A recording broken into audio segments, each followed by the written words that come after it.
Welcome back to, oh my God, guys, I'm really nervous. Welcome back to the second episode of Bloom with Ale. I'm Afika, and I'm so glad you are here. This episode is called Shut Up or Die. Literally. First, though, I do want to say thank you so much to everyone who has shared the last video in an effort to bring awareness to the toxic rape culture in our society. And my friends will tell you, I don't often give men praise for the bare minimum.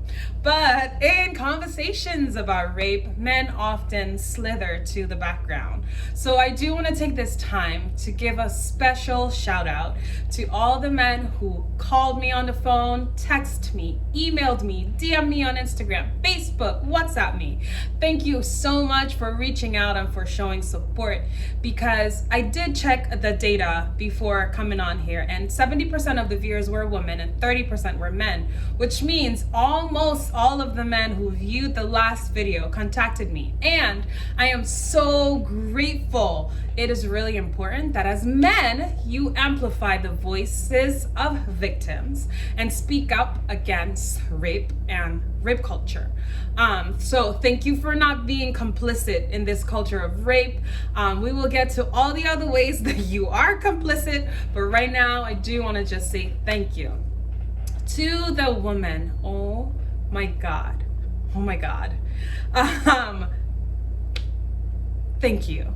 There's so many of you who reached out to me, who just showed support, and so many of you who shared your stories about rape and not feeling like you had a voice. I am working my way through all of your messages. If I have not yet responded, trust me, I will. I'm not gonna leave any message unanswered. There's just so many, but I will get to you, and thank you so much for sharing the video. Thank you so much for showing support. I love you and I hear you, I see you, I believe you. So thank you. On the flip side, there are some women who thought it was appropriate to slide into my DMs and defend a rapist, a man who raped me. So not okay. Absolutely not okay. That's one of the main reasons why victims of sexual assault and rape are silent. We're silent because we are afraid of the things people will say. In fact, I do have a message here. One young lady thought it was okay to slide into my DMs and say to me, "Hi dear, I've known your dad for quite a bit of time. Why do you find it in your heart to tear him down into pieces like this, especially broadcasting it through social media? Why?" I've not responded. My response to you, however, whoever you are, is, who has known him longer, me or you? And I'm not like, at first I was really mad. And then I was like, if you've known my dad for quite some time, I'm offering you grace. That's all I have to say on that. I'm offering you some grace. Moving on. So as victims, we don't talk about rape and abuse and incest because we're so afraid of what people will say. We're afraid of the uncomfortable sympathy from the people who love us. Yeah, that's hard too. And then we are afraid of being re-victimized by the other people, like this young lady, right? Sometimes a person who has been raped, after sharing their story, they have to turn around and comfort the person who loves them and is like offering support. And that in itself is really hard. Speaking about rape is such a huge commitment of time, energy, and emotion. So to deal with that, a survivor of rape will sometimes tell their story in a smooth, matter-of-fact way with some intonation, but with no real emotion, right? It's what we do to keep the story somewhat at an arm's length. It's a coping mechanism. And the more often we tell the story, is the more manageable it gets. So Because no matter how many times, how many details we share about this story, we are very careful to leave out the parts that are gonna make you uncomfortable. We tell this really sanitized version with just a sprinkling of horror, but nothing to get you too uncomfortable. We're careful not to give you more than you can handle. We are essentially protecting you, right? So I hope that explains to the people who thought like, hey, she's not even crying, she's laughing in her video, she doesn't even look like she's a victim. I hope that explains it. So you can rewind it and just like take that in, listen to it again, right? Moving on. We do, however, talk about it because hiding our trauma causes chronic illness, believe it or not. If we can't speak our truth, the pain is going to be released somewhere else. So basically, shut up or die, right? For example, 2 summers ago, I was really digging deep into my journey of healing, trying to remember parts of my childhood that I forgot. Yes, I forgot a lot of my childhood because I've repressed memories.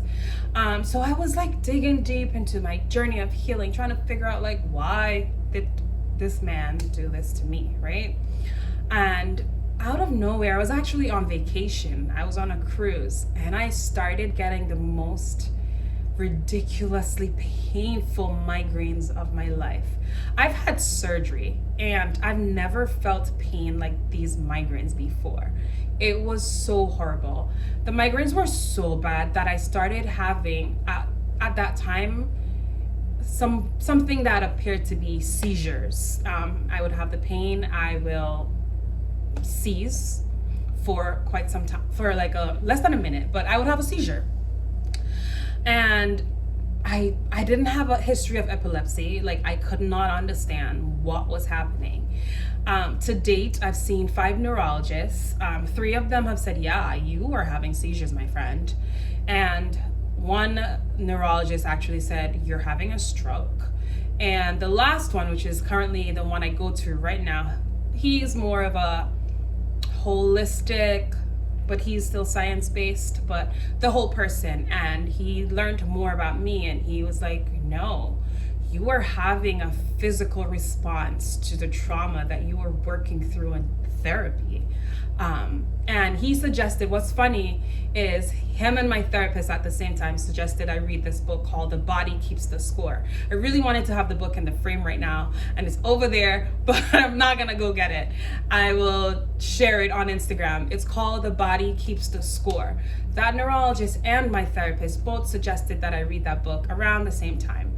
So yes, if you don't share your story, your pain is going to be released elsewhere and you can get chronic illness like me. I was having migraines and seizures.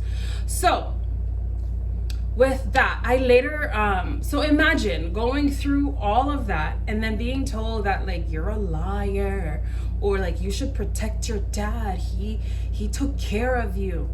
Imagine having to navigate all those feelings and your own feelings of guilt and shame and fear of being ostracized by your family, right?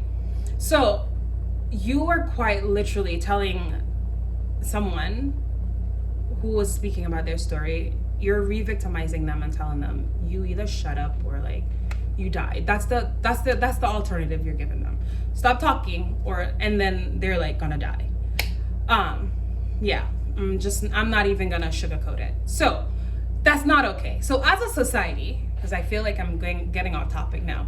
Not off topic, but rambling. As a society, we need to make telling our stories safe. So to do that, I learned that as an adult survivor working towards healing and thriving, that person goes through 3 stages: the remembering, the mourning, and the healing. And with all of those stages, that person needs support. So you might be saying, how can I support someone? Like, I don't even know what to say, what to do. I'm gonna tell you. Believe the victim, number 1. I cannot tell you enough how important it is to say I believe you or just believe a victim. And if you are a victim or survivor, believe your memories. That's number 1.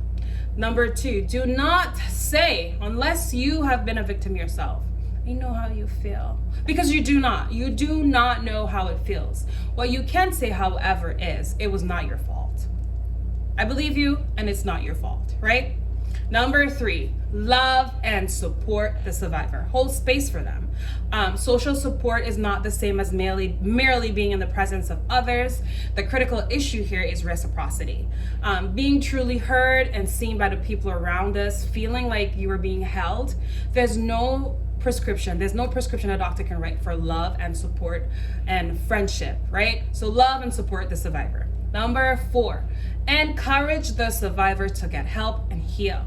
I know that a vast majority of you who view this video, and in fact 50% of you are from St. Vincent or in St. Vincent, and I know that getting mental health counseling and therapy is not as accessible for you there as it is for me. Hell, it's not even that accessible here in the US for a Black person.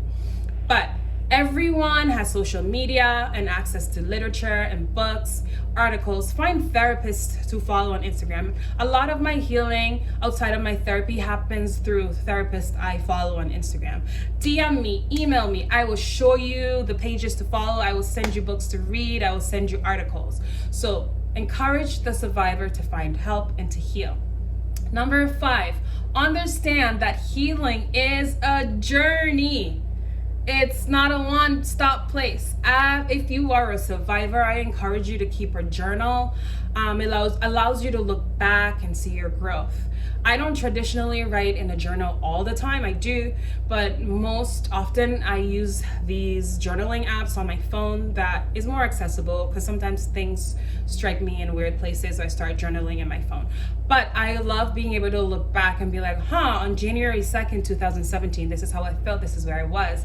And today is, I don't even know, July 2nd, 2020, this is how I feel. So it allows you to look back and see your growth, right? Those are all of the 5 things you can do to show support to a survivor. This is hard work. It is hard work, but it is so worth it. I'm living testimony to that. Who I am now is not the same person I was a year, 2, 3 years ago. Hell, I'm not even the same person I was 6 months ago before this pandemic, right? As a survivor, if you're still a victim, feel in that victim mode where you're not feeling like you are surviving it. If you're already a thriver, sexual abuse and rape, it causes you to lose parts of yourself, right? Parts of you are lost and it's gone, but there are some beautiful, amazing parts of you that are waiting to be discovered and found. So honor the journey and remember that you matter. Thank you so much for being here. Share this video with someone who you know is a victim or survivor. I go back and forth with those 2 words because I myself don't consider myself a victim anymore. I am a survivor, but they alternate, you can use them. But if you know someone who is surviving, thriving, or a victim of rape and sexual assault, or a family member who has someone, who they know someone, just share this video with them so that they can offer support to that person. It's really important that we, as survivors, we feel love and support. Follow me on Instagram at bloomwithao, BLOOMWITHAO. And I also, before I go, I really want you guys to get to know me, Afika. So email me or Instagram me some questions that you would love for me to answer on the next video. It can be about me personally. It can be related to this topic.